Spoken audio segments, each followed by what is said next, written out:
Hey guys, this is Pam from the Green Dragon Farm.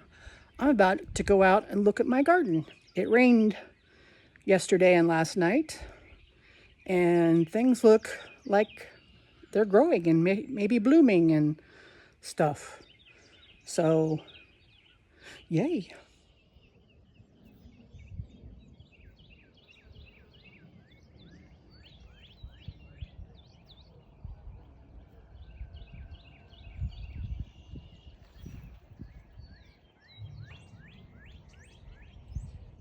Boysenberries and bees, yay!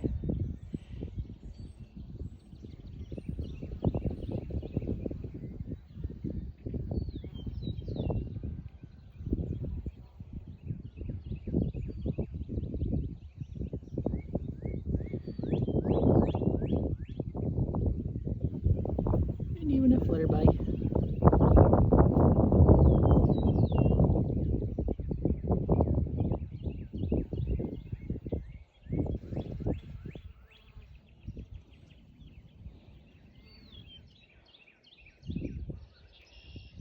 Still not too sure what this is. Is it catmint? Is it Moldavian dragon head balm? I'm thinking maybe the balm. Asparagus that I didn't get to in time. There's a couple spears in here I can collect. Strawberries, some celery plants, daylilies, thyme, more strawberries, more violets. And it's amazing what Mother Nature can do. So here are my snow peas and some volunteer something or other.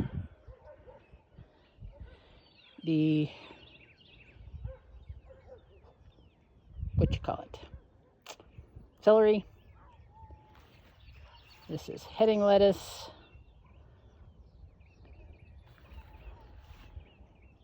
Some spinach. We've got our Merlot lettuce and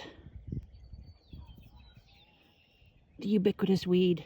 So this one was one that I grew quite a long time ago from seed inside, and then these smaller ones that are coming up that I planted out from seed.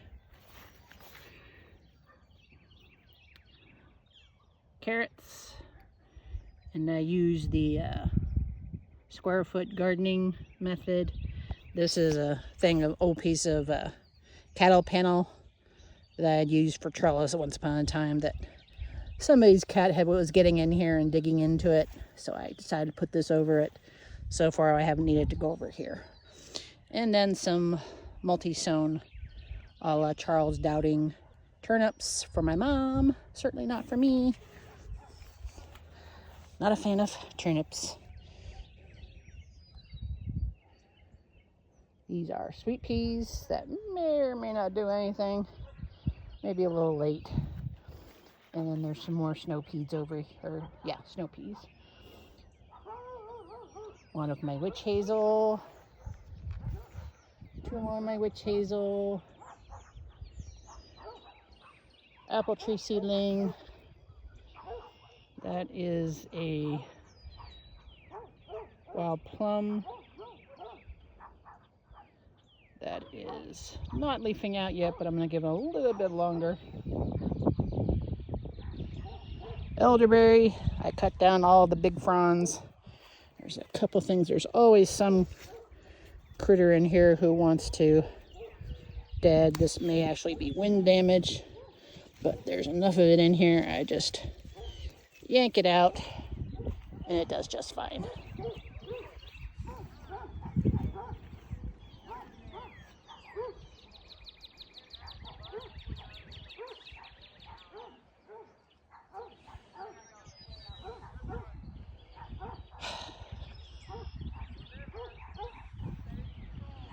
Elderberry, this is the growth from last year that I didn't cut back. I cut back the one in the other pot just because it was not coming back. That's amazing how that happens. Alright, the blueberry strawberry bed with a large component of Johnny Jump Ups. The Johnny Jump Ups will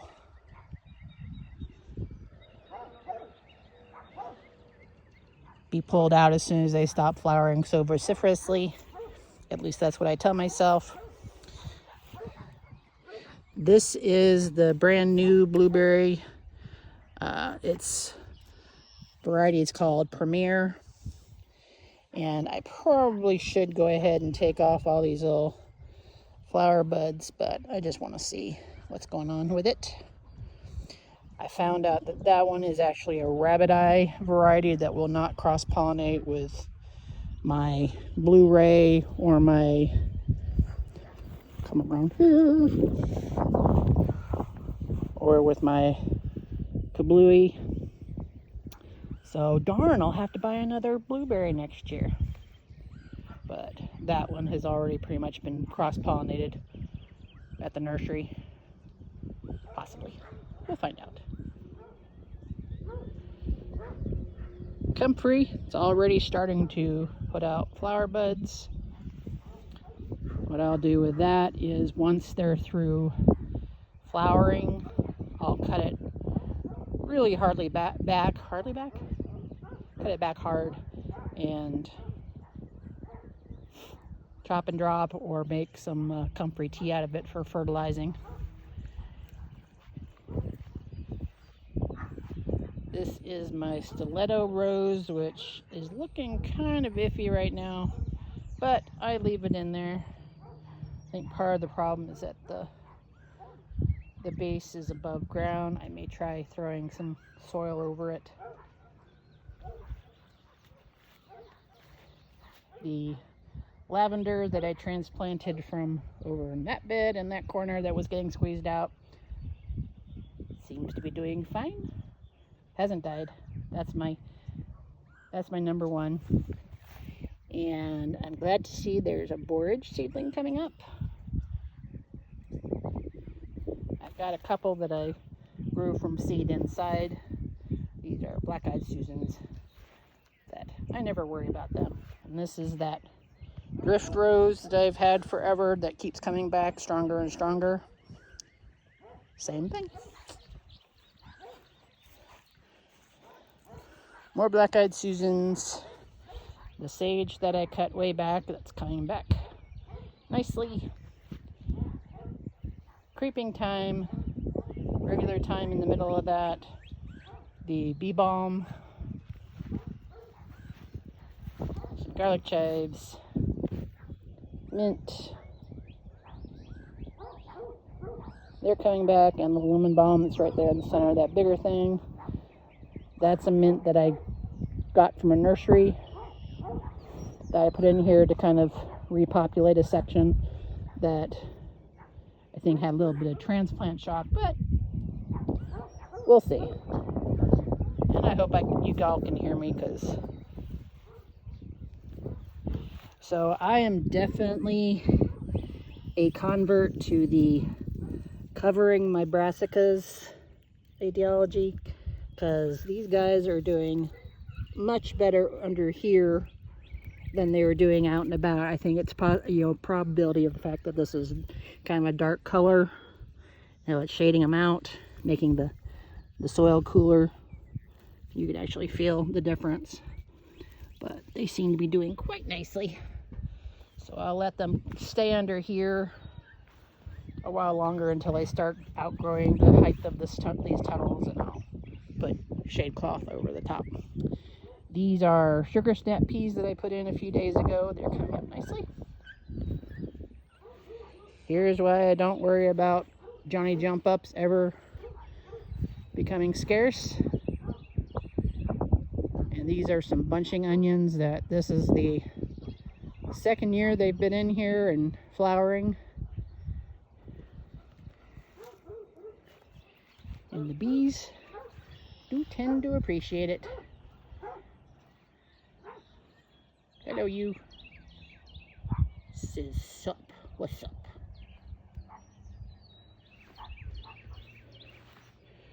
Alright.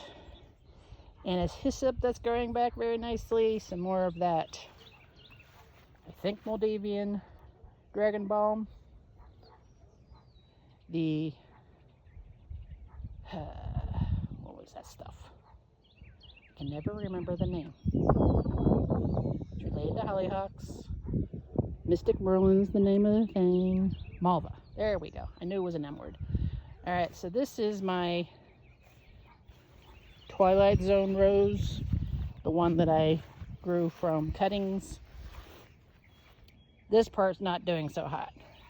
This part, however, is coming back pretty good.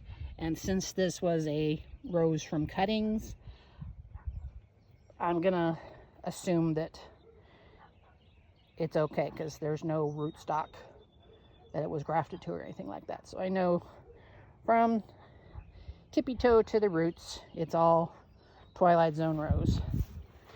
And that might possibly, no, I think Twilight Zone is an own root rose. We'll find out.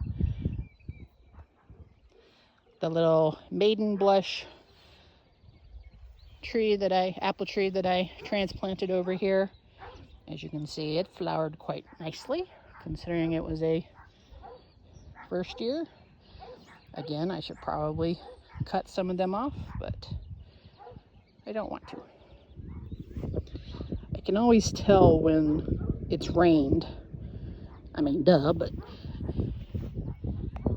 So these onions are finally starting to put on some growth where you can actually tell they're onions. And the sun's come out, so I can't see a darn thing. And then the garlic, some of the garlic is over here. At the very end are rutabagas that I'm pretty sure aren't going to do anything like give me actual rutabagas as a crop, but I'm hoping that they will distract the cabbage looper worms and moths and things like that, and they'll leave my broccoli and other things alone. So I have discovered that this is Napa cabbage over here. I have discovered that even though the cabbage loopers do come over here, they don't really decimate it like they do other kinds of cabbage and broccolis. So that's the reason why they're not covered. There is some Johnson grass coming up under here, so I'll have to yank those up so we can not. Alright, so this is the next project. So this is a 6x4 bed with Johnson grass that I went ahead and pulled up the T-posts and the tomato cages that I had up last year.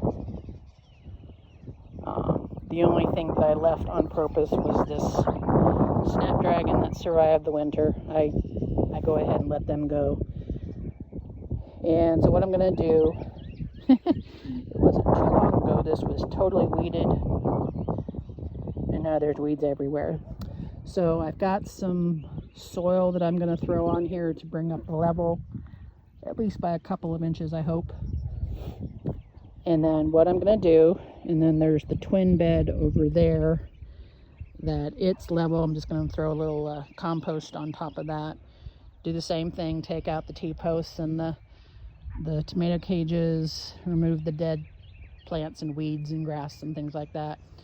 There's a drip hose in there that I'll pull out and then put back down once I get it cleaned out. But what I plan to do, since East Tennessee sunshine is not my friend, what I'm going to do, I keep hearing sounds, it's just the wind, but I also have to wonder about bee swarms. Anyway, so what I'm going to do is, so these beds are 6 feet across here, 4 feet wide. What I'm going to do is I'm going to put a T-post here and in that corner, and then in that corner and that far corner. And I'm going to get the tomato poles, little green posts that some people are able to use for tying up tomatoes, and attach it to the T-post so it goes up a little higher. And then I'm going to stretch one of my shade cloths across and figure out some way to attach it to the pole. I may have to finagle rubber bands or zip ties or something like that to make them stay, so that the shade cloth runs across both of these beds and will shade them from the most heat. I kind of want to get it done before I get the tomatoes in here, just so I don't accidentally squash them or anything like that. But we'll see how my planning brain goes. All right, here's my currant bush. It's doing quite well, quite so well that it's actually putting off little runners sprouting out from the base, which I'm okay with. Oh, look, there's even a potato coming up. You never know what's going to survive the winter, and I don't remember planting potatoes here last year, so, oh well.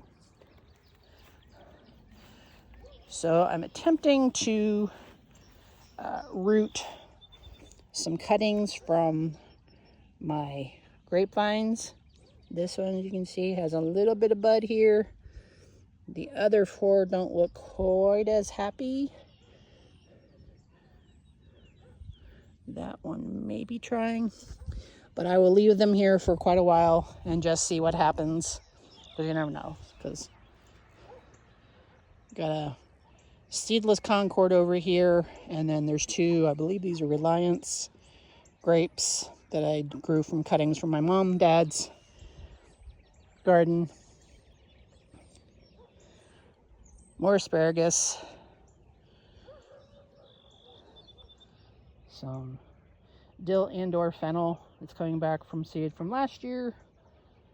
Again, don't care. There's elderberries galore in the center of this. There's catnip, weeds that I didn't quite reach over and grab the last time I was in here trying to get stuff cleaned out.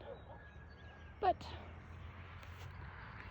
the bed of garlic and onions, again, these are the ones that I got from the plant nursery, because the ones that I grew from seed, as previously seen, weren't getting that big that fast. So I have hopes. 2 more of those Merlot lettuces. There were actually 4 in here. 2 of them got chomped on by some ill-mannered critter.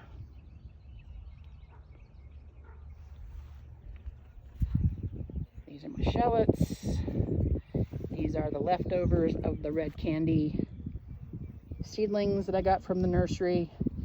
Not doing quite as well as the ones that are in the raised bed, but I think some of that might be the fact this is black plastic, and we have had some warm days that, I mean, I can feel the warmth of it right now. The soil itself seems pretty good, but it also just rained last night too, so that might be part of it. And this part is mulched. I haven't put down mulch in this one yet. But I also need to fertilize them. That bed, that has got weeds in them. How do they do that? How do weed seeds go up that high? Alright, you're dead. You're dead. So, what I'm going to do, oh, look at that. That's a catnip seedling. Thwarted. So what I'm going to do, again, with the green tomato poles or bamboo poles, whichever one I have the most of, I am going to attach them to the sides of the beds here. And since I'm putting plants in here that don't get really all that tall, like the tomatoes or anything like that, it doesn't have to be too awfully tall, just tall enough for me to be able to stand under. And since I'm short, not a problem. So I'm going to attach poles to all 4 corners and then put some light taffeta. I got some white taffeta and a bolt on eBay a while back, and I'm going to put that over that, tie it to the corners of the poles, and hope that it shades it out a little bit. It should. Grass grows so quickly. All right, so thornless blackberry in here. They did from rootings last year. Potatoes in here that I'm going to need to throw a little bit more soil on top of to get them to come up. Rosemary that I grew from cuttings a couple of years ago, and the wild blackberry plant that I very mistakenly went ahead and let go, which I should have cut out. The fact that this is my first thornless blueberry here that's flowering out nicely. I'm gonna endeavor to get rid of as much of the wild blueberry with the thorns on them out as possible. You can see there's some down here, some down here. Here's another thornless blueberry that I grew from a cutting. It's doing quite well.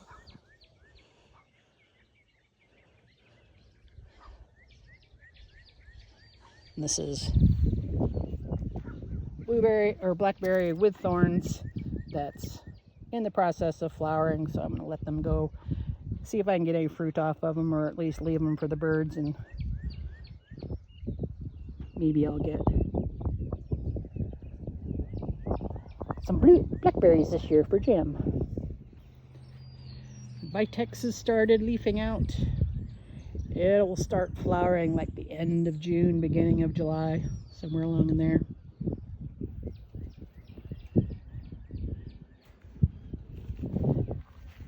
Thyme's flowering. Sage, lavender, and rosemary are bouncing back. Daffodils are pretty much over, but we have some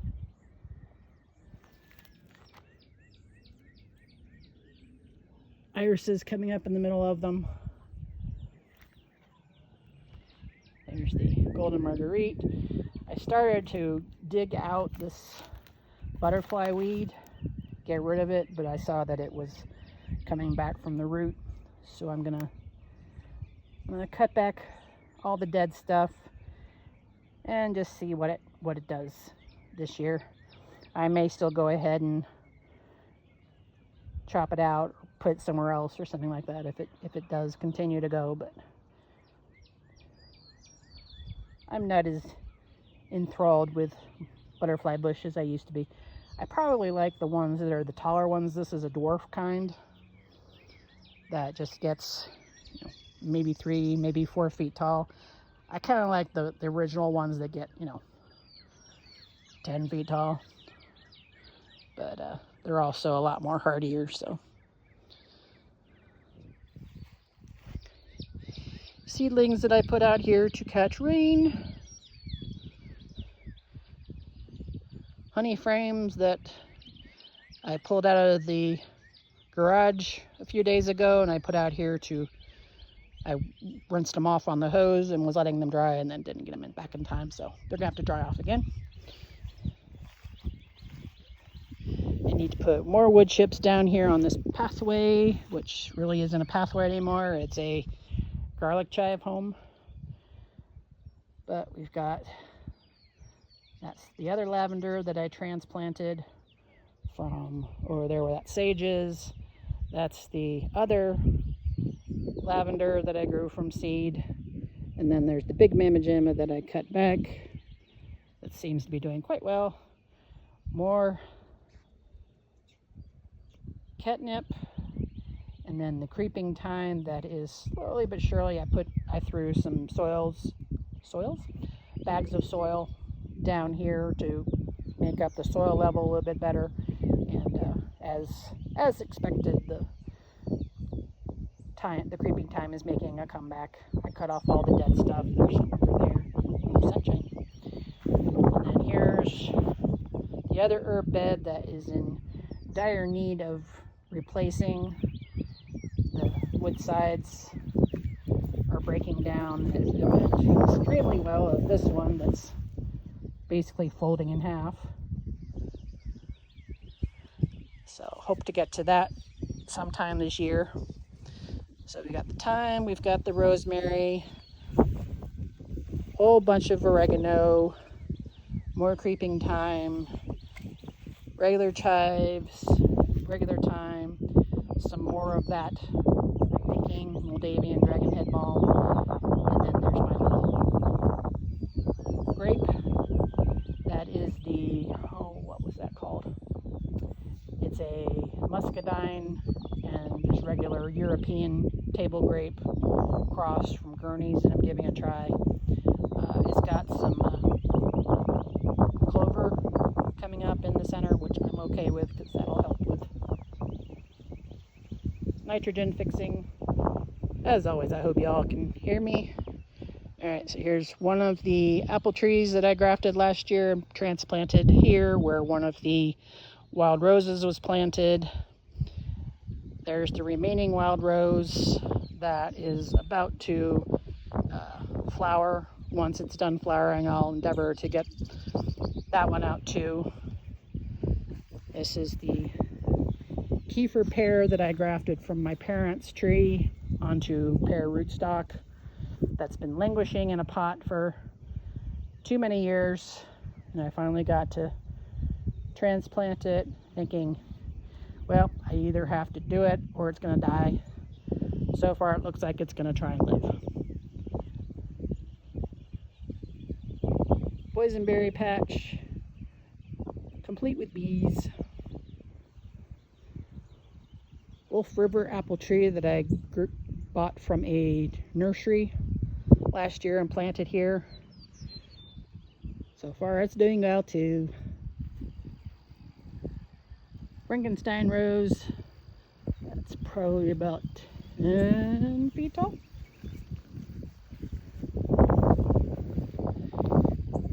And this is one of the hives that died out over the winter. I caught a swarm in that tree. Put them in here 5 days ago, 6 days ago, and they're toing and froing just fine. It was a nice big swarm. See, I had put some sugar syrup in there to entice them, but I think they're finding enough on their own. Con trees leafing out.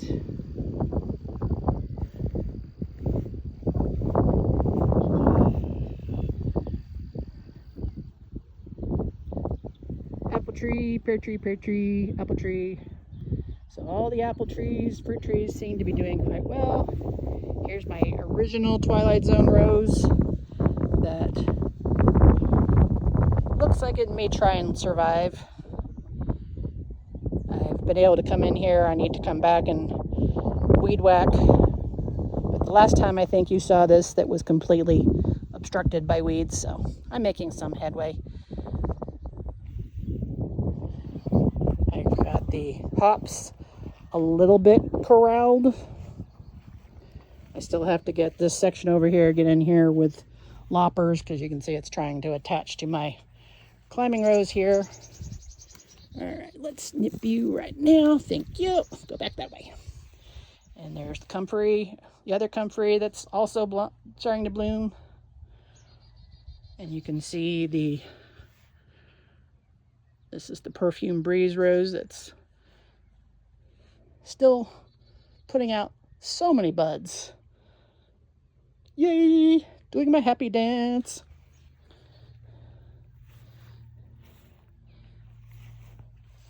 The yellow knockout rose, need to finish cleaning out the echinacea row here. Mostly just a lot of pulling rather than weeding. Here's the baptisia. That's just about ready to bloom. There's our little blooms all over there. So I'll come out here sometime next week, and then it'll be covered in flowers and buzzing with bees. Doesn't last long, but it has an impact while it's lasting. Granny Smith apple. The mystery apple.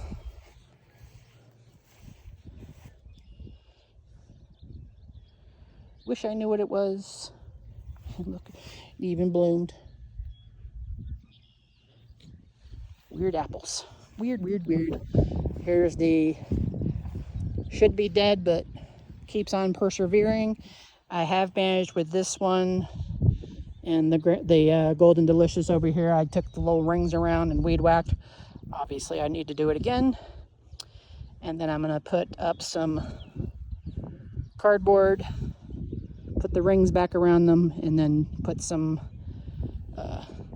compost on the top of that to hold it down to kind of suppress weeds and feed it. Also going to throw some fertilizer on them. Crazy Rose still continuing to do well. I need to throw some. I actually need to at some point start getting the blocks for doing like an actual block ring around this rather than that black plastic, because it's starting to deteriorate right there. So it's been down here for quite a while. Maybe I can make it a little bit larger to have like sweet alyssum and other things like that to grow with it.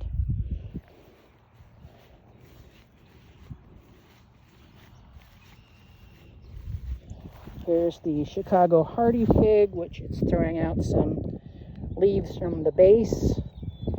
So I'll have to come in here to remove the plastic ring around it. Cut out the obviously dead stuff. The light gray stuff is obviously dead, while as this brown stuff, there's still a chance. Daylilies that have been growing in this spot for 10 years, and I keep thinking, it's going to die out soon, but it keeps going. And then there's my pride and joy, my irises. Just started blooming. So I've got this really, really dark purple, lighter, almost gray purple,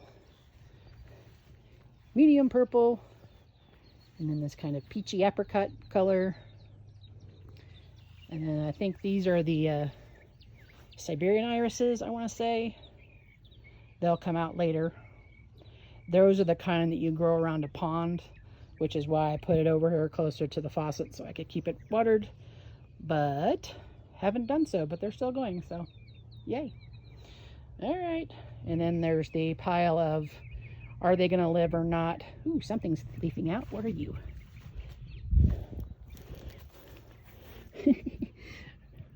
All right, so these are seedlings. I think they're oak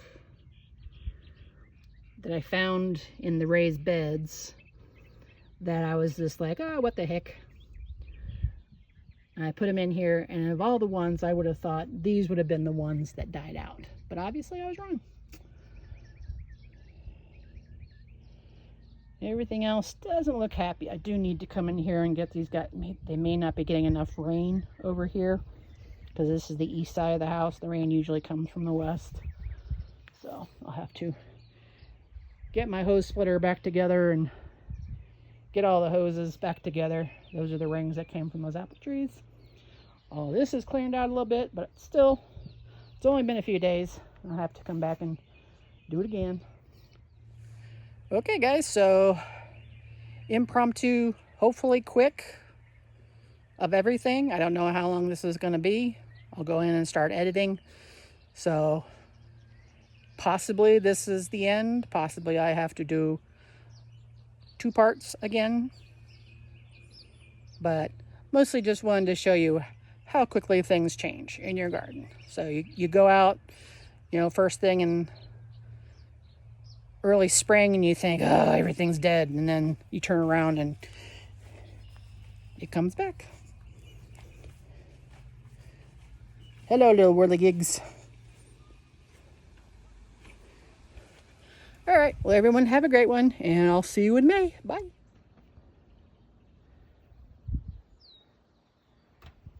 What are you doing in there? And more importantly, how do you get out?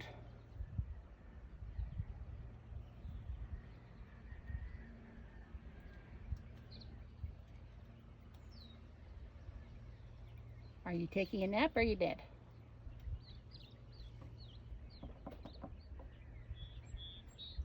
Hi. Okay. Not too sure how.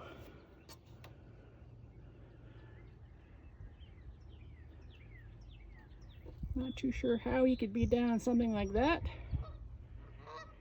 and survive.